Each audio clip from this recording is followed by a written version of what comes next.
Chapter 1 of Initiative Psychic Energy by Warren Hilton. Recording by Andrea Fiore. Initiative Psychic Energy by Warren Hilton. Chapter 1. Mental Second Wind. Are you an unusually persevering and persistent person? Or, like most of us, do you sometimes find it difficult to stick to the job until it is done? What is your usual experience in this respect? Is it not this, that you work steadily along until all of a sudden you become conscious of a feeling of weariness, crying enough for the time being, and then you yield to the impulse to stop?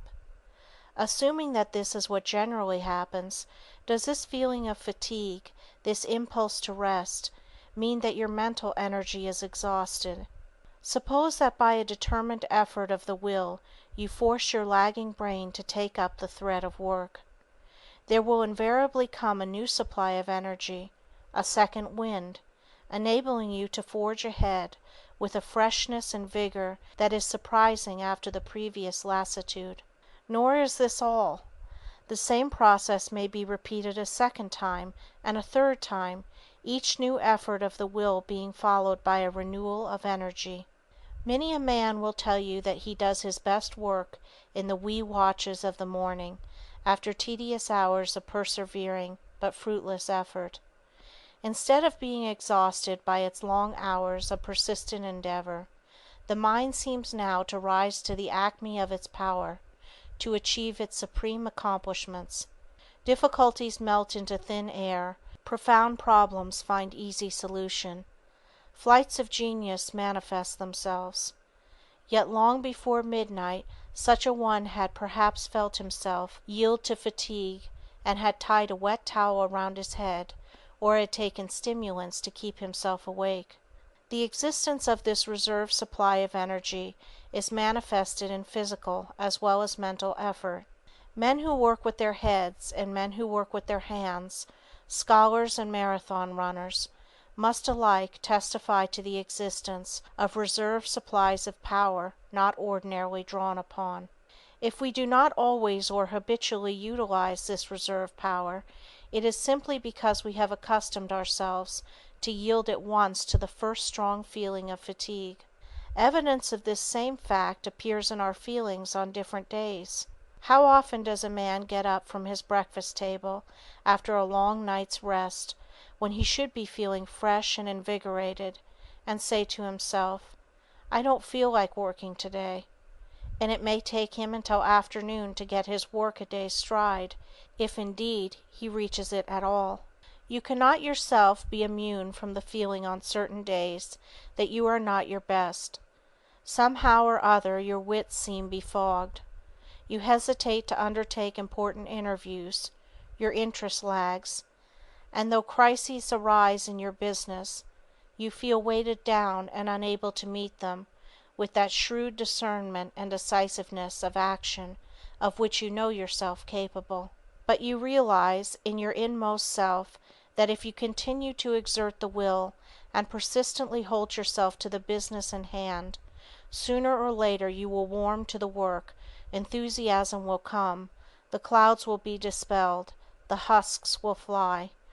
Yet you have had no rest; on the contrary, you have, by continued conscious effort, consumed more and more of your vital energy. Obviously, it was not rest that you needed. What you required was the impulse of some strong desire that should carry you over the threshold of that first inertia into the wide field of reserve energy so rarely called upon and so rich in power. Under the lashings of necessity, or the spur of love or ambition, men accomplish feats of mental and physical endurance of which they would have supposed themselves incapable.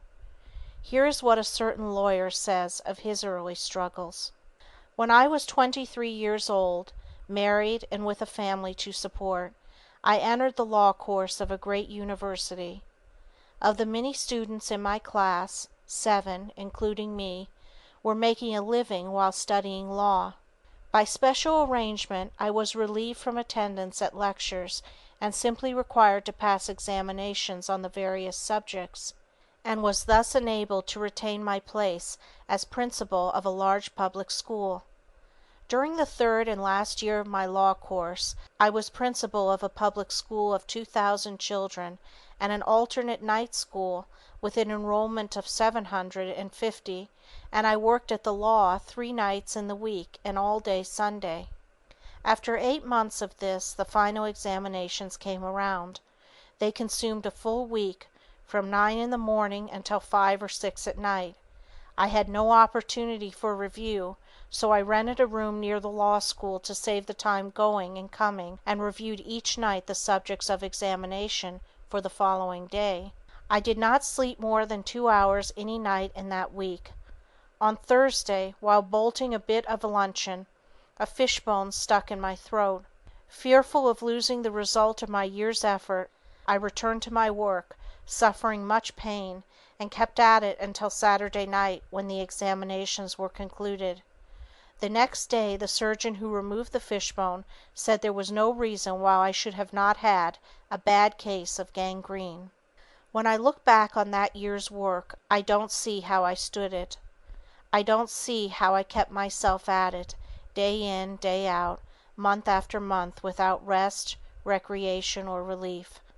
I am sure I could never go through it again, even if I had the courage to undertake it.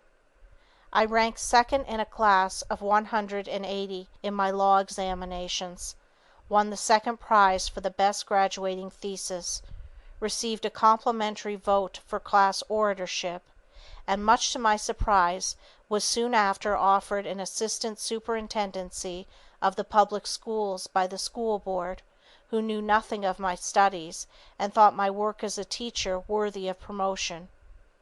It was not only the hardest year's work but the best year's work I ever did. It exemplifies my invariable experience that the more we want to do, the more we can do, and the better we can do it.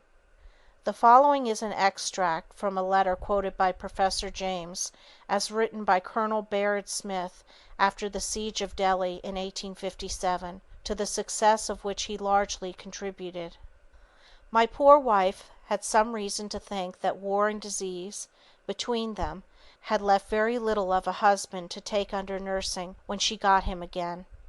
An attack of scurvy had filled my mouth with sores, shaken every joint in my body, and covered me all over with scars and livid spots, so that I was unlovely to look upon.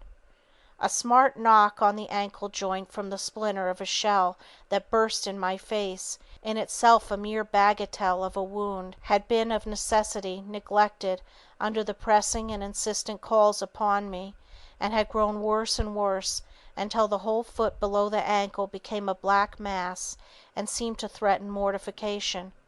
I insisted, however, on being allowed to use it until the place was taken, mortification or no, and though the pain was sometimes horrible, I carried my point and kept up to the last. On the day after the assault, I had an unlucky fall on some bad ground, and it was an open question for a day or two whether I hadn't broken my arm at the elbow. Fortunately it turned out to be only a severe sprain, but I am still conscious of the wrench it gave me. To crown the whole pleasant catalogue, I was worn to a shadow by a constant diarrhea, and consumed as much opium as would have done credit to my father-in-law, Thomas De Quincey. However, thank God, I have a good share of tapelism in me, and come out strong under difficulties. I think I may confidently say that no man ever saw me out of heart, or ever heard a complaining word from me, even when our prospects were gloomiest.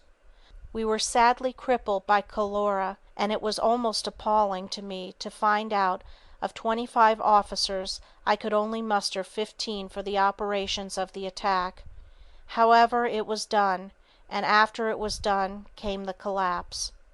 Don't be horrified when I tell you that for the whole of the actual siege, and in truth for some little time before, I almost lived on brandy. Appetite for food I had none, and I forced myself to eat just sufficient to sustain life, and I had an incessant craving for brandy, as the strongest stimulant I could get. Strange to say, I was quite unconscious of its affecting me in the slightest degree. The excitement of the work was so great that no lesser one seemed to have any chance against it, and I certainly never found my intellect clearer or my nerves stronger in my life. Such is the profound resourcefulness and enduring power of the human mind. End of chapter 1. Recording by Andrea Fiore.